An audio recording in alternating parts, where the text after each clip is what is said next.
विद्यार्थी मित्रों, हूँ जयेन्द्रभाई पटेल असारवा विद्यालय और सरस्वती विद्या मंडल तरफ ऑनलाइन शिक्षण में आपनु स्वागत करूँ छूं। आज आपणे धोरण 11 विषय नामाना तत्वों पुस्तक 2 चैप्टर नंबर 5 धंधाकीय एकमना नाणाकीय पत्रको तेमा विडियो नंबर भाग 2 में पाकू सरवैयु અને એની વિગતોની માહિતી મેળવીશું। આ પહેલા વિડિયો ભાગ નંબર 1 માં આપણે નફા નુકસાનનું પત્રક અને વેચાણ ખાતું એ બંનેની માહિતી મેળવી।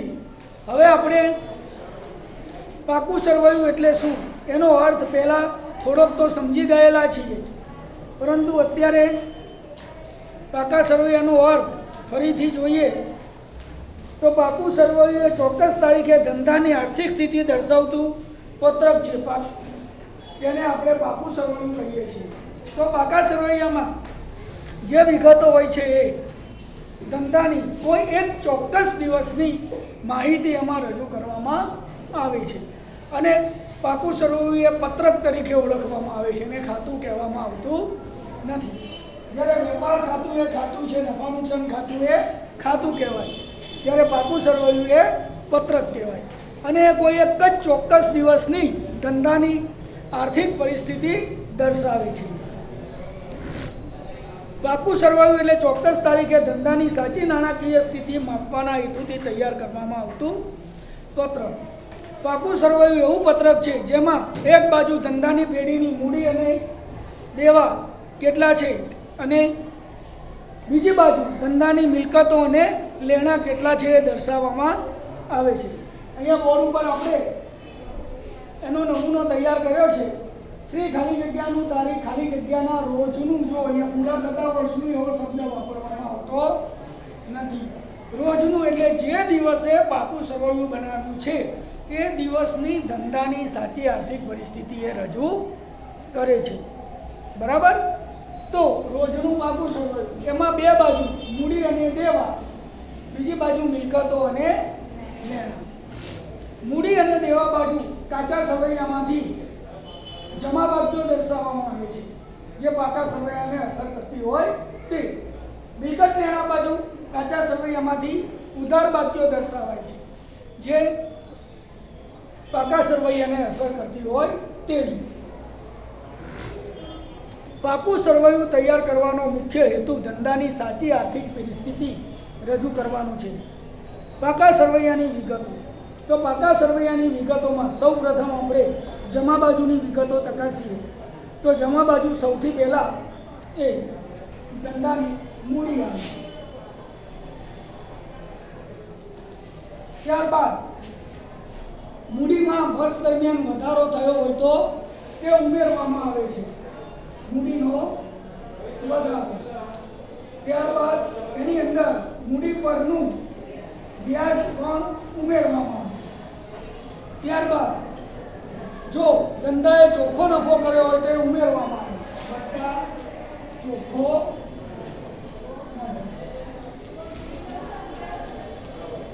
બાદ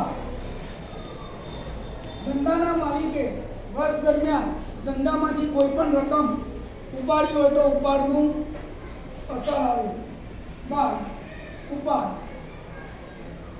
बाद उपाड़ पर व्याज बाद चोखी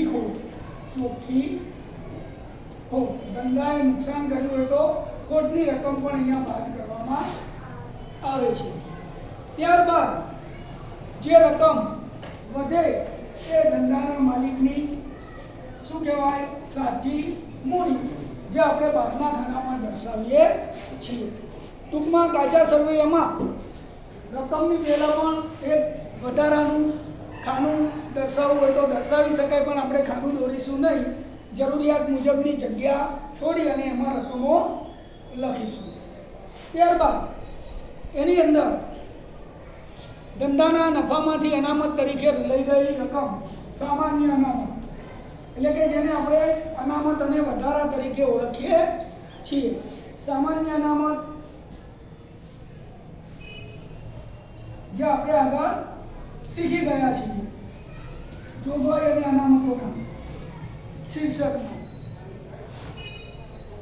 મૂડી અનામત અને અન્ય અનામતો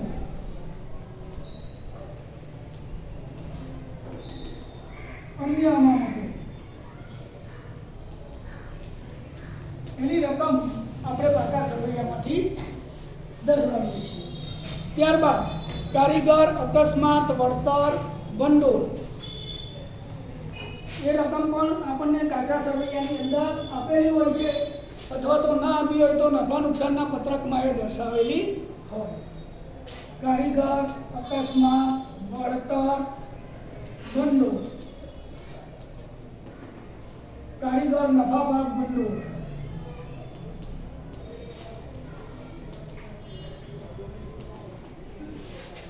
એ પણ અહીંયા તમે દર્શાવી શકો। રોકાણ વધઘટ અનામત ભંડોળ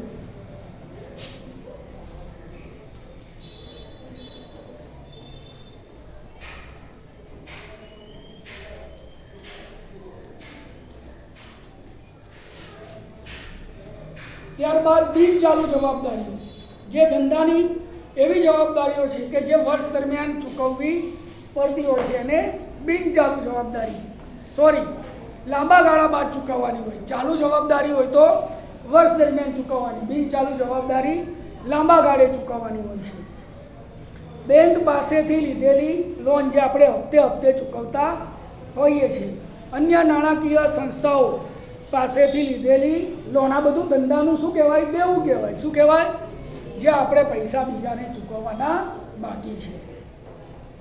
બાંધી મુદતની થાપણો સગા સંબંધી અને મિત્રો પાસેથી લીધેલી લોન, પત્ની લોન હોય, ભાઈબંધની, દોસ્તારની, કોઈ પણની લોન।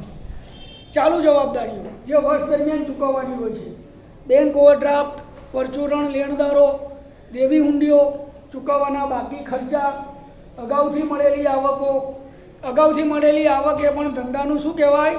દેવું કહેવાય। જે અગાઉ આપણે ચર્ચા કરી હતી એવી રીતે ચૂકવવાના બાકી ખર્ચા પણ ધંધાનું શું કહેવાય? દેવું કહેવાય। કારીગર નફા ભાગ ભંડોળ, કરવેરાની જોગવાઈ અને પ્રોવિડન્ટ ફંડ એ આપણી ધંધાની ચાલુ જવાબદારી છે।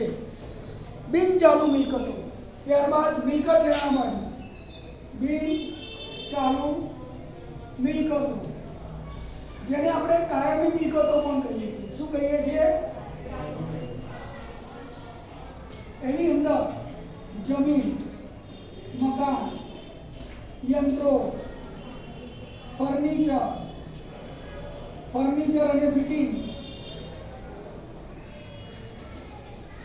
ફિટિંગ, વાહનો, ઓજારો,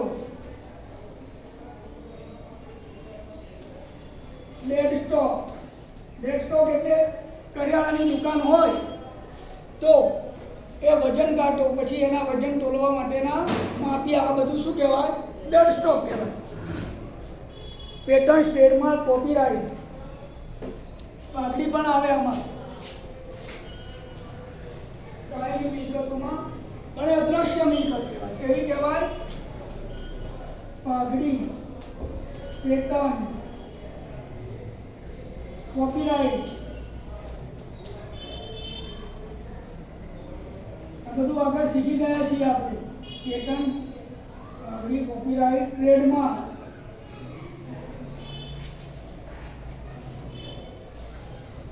ઢોર ઢાંખર, વાહનો, ઢોર ઢાંખર જે તબેલાનો ધંધો કરતા હોય એને શું આવે? ઢોર આવે ને, ગાય, ભેંસ, ઘોડો, ગધેડો, બકરી, બિલાડી, બધું ઢોર ઢાંખર।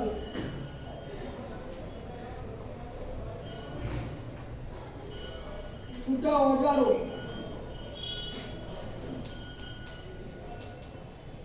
સરકારી જામીનગીરીમાં રોકાણ, પૈસા રોક્યા હોય ને એ પણ મિલકત કહેવાય।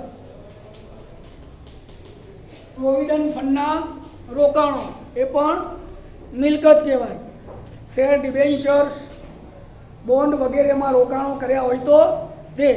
ત્યારબાદ ચાલુ મિલકતો એમાં આખર માલનો સ્ટોક, પરચુરણ દેવાદારો, રોકડ શિલક, બેંક શિલક, સ્ટોર્સ અને સ્પેર પાર્ટ, મળવાની બાકી તમામ પ્રકારની આવકો.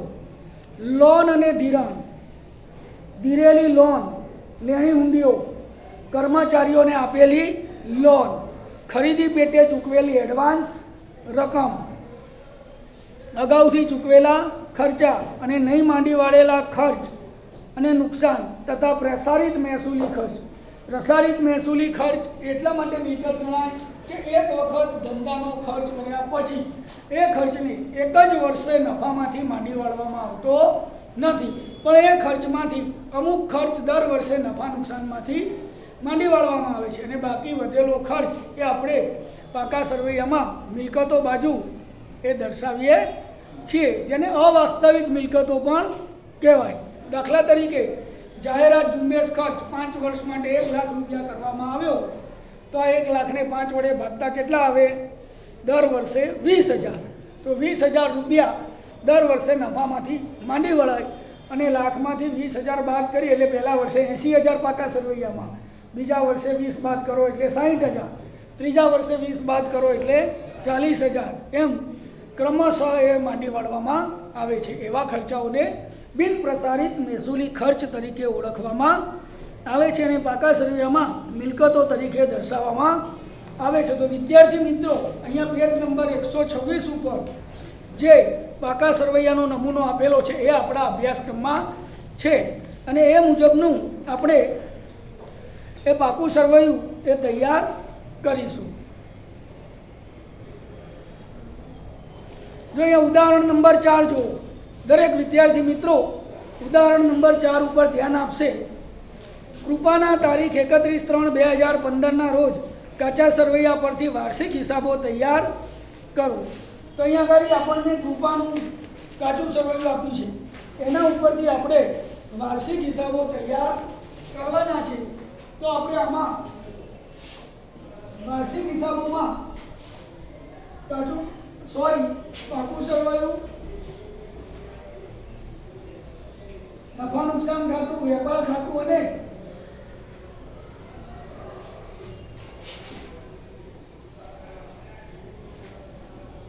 પાકું સરવૈયું એ કાચા સરવૈયા ઉપરથી કેવી રીતે તૈયાર થાય એ જોઈશું. અહીંયા હવાલા વગરના વાર્ષિક હિસાબ આપણે તૈયાર કરવાના છે. તો આપણે આગળ કહ્યું તેમ શ્રી કૃપાનું નામ આવ્યું, તારીખ 31/3/2015 રોજ પૂરા થતા વર્ષનું પાકું સરવૈયું, બરાબર, ના રોજનું પાકું સરવૈયું.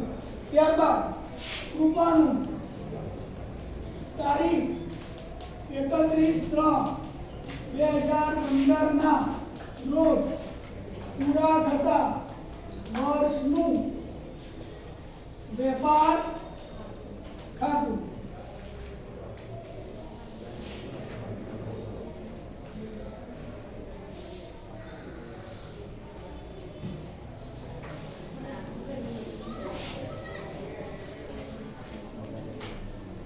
વિગત રકમ ઉધાર બાજુ, વિગત રકમ જમા બાજુ. ત્યારબાદ કૃપાનું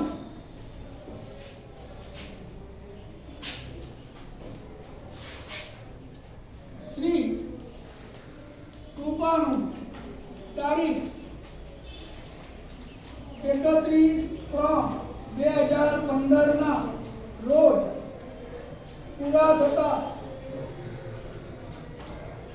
વર્ષનું નફા નુકસાન ખાતું.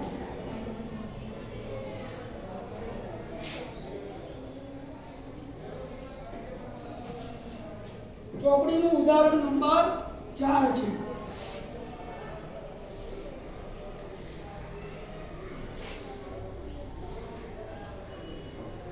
આમાં પણ જમા અને ઉધાર માટે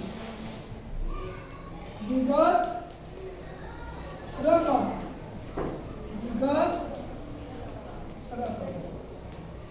અહીંયા ગાડી કાચા સરવૈયાને પત્રક સ્વરૂપે રજૂ કરેલું છે, ઉધાર બાકી અને જમા બાકી. હવે શરૂઆતનો સ્ટોક ક્યાં આવે? ઉધાર બાકી છે, વેપાર ખાતામાં આવે. ક્યાં આવે?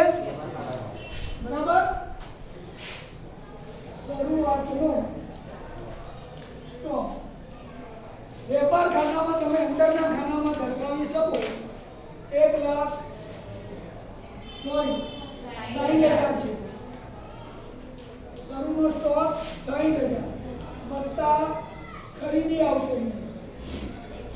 મૂડી અને ઉપાડ. તો અહીંયા મૂડીની હંમેશા જમા બાકી હોય. કઈ બાકી હોય? 2 લાખ રૂપિયા. કેટલી આવશે?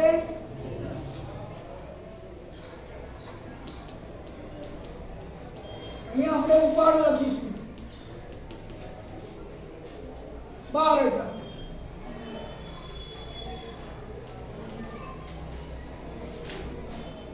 ત્યારબાદ મકાન મિલકત કહેવાય, ઉધાર બાકી. મકાન કાયમી મિલકતો કહેવાય. કઈ કહેવાય? કાયમી બિન ચાલુ મિલકતો. મકાન 1 લાખ.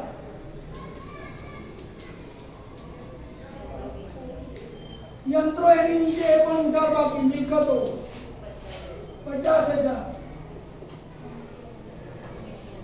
ફર્નિચર અને ફિટિંગ્સ એ પણ મિલકતો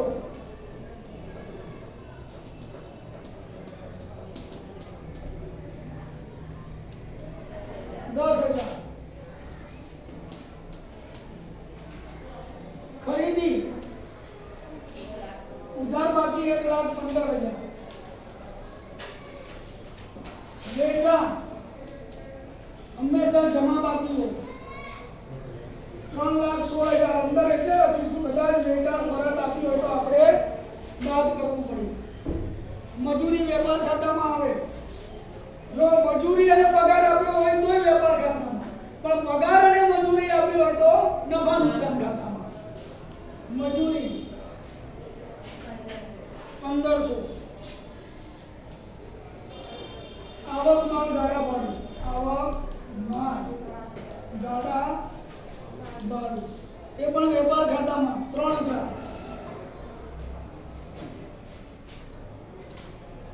ખરીદી પરત આમાં બાદ થાય 1,75,000 માઇનસ ખરીદ માલ પરત. કેટલો છે?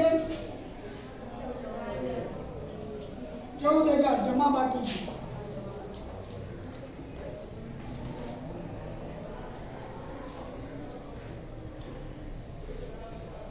ખરીદ પરત 14,000 બાદ કરો એટલે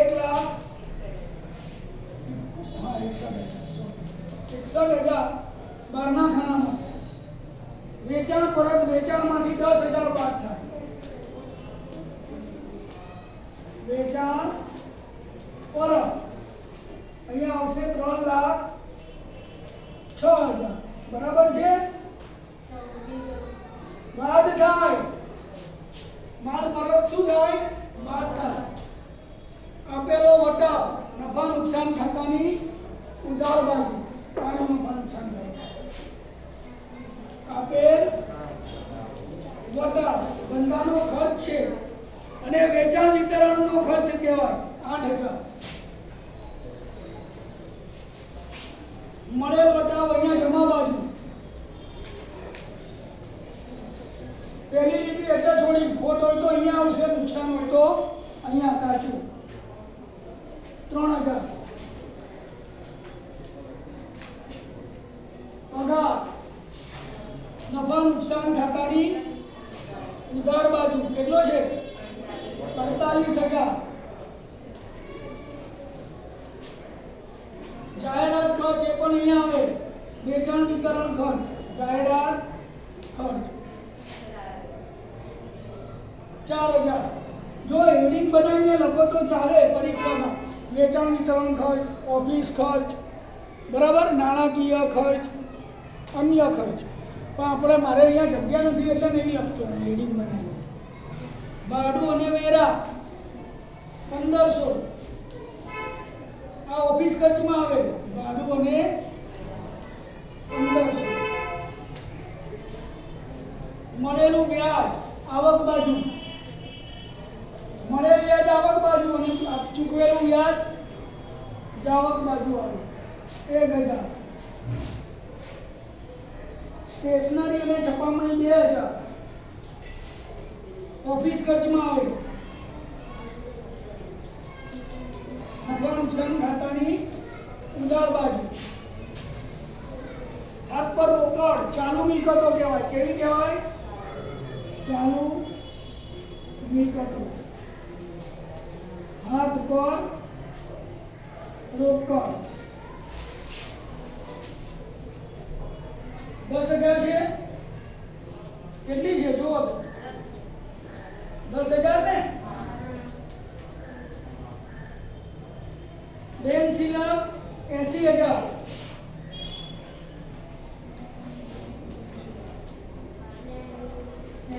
બતાવે છે. લેણી ઊંડી એ પણ ચાલુ મિલકત 5,000.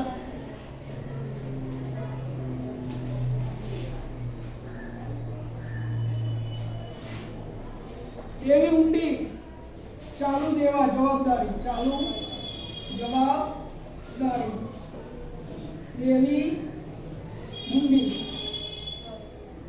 6,000.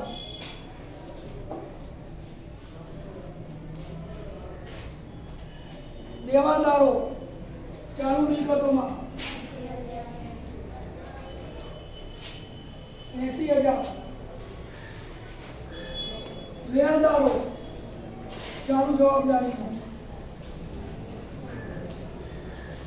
60,000.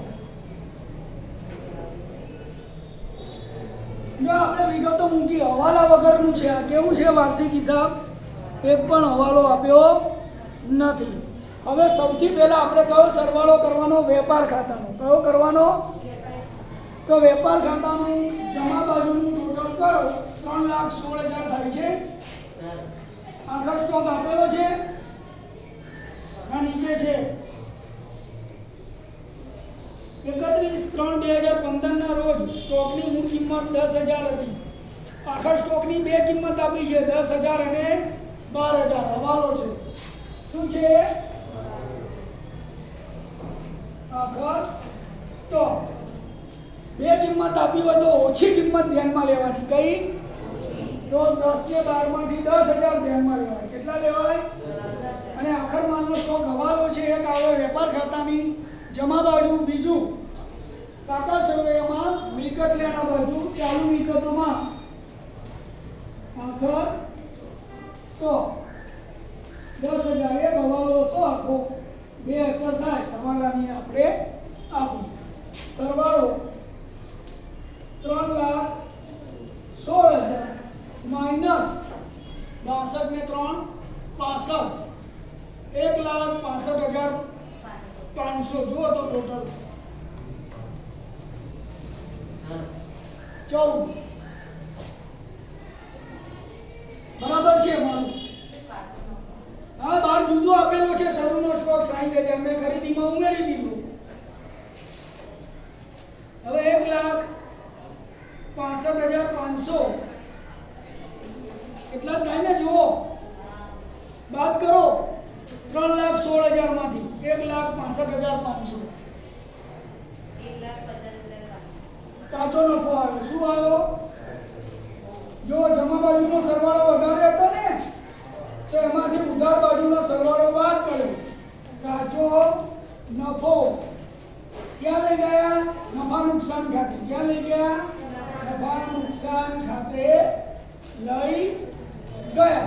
હવે નફા નુકસાન ખાતાની જમા બાજુ 1,50,500. કાચો નફો ક્યાંથી લાયા? વેપાર ખાતે. બરાબર. હવે અહીંયા ગાડી જમા બાજુનું ટોટલ થાય છે 1,54,500. કેટલું? 1,54,500. 1,54,500. ઉધાર બાજુની 5 રકમ 48 ને 8 56 ને 4 60 ને 61 ને 2 63,500 થાય છે. જો એ વાત કરો તો 91,000 આવશે. શું આવશે? કયો નફો આવ્યો? ચોખ્ખો નફો. ક્યાં લઈ ગયા? મૂડી ખાતે. ક્યાં લઈ ગયા? ચોખ્ખો નફો મેં આગળ કહ્યું હતું તેમ મૂડીમાં શું કરવાનો? પ્લસ કરવાનો. અહીંયા ગાડી મૂડી દેવા બાજુ પ્લસ ચોખ્ખો નફો 91,000. ટોટલ થયું 2,91,000. એમાંથી 12,000 બાદ કરો તો 2,79,000 આવે છે. જો 2,91,000 ઓછા 12,000 2,79,000 વત્તા 6,000 વત્તા 60,000 એટલે 3,45,000.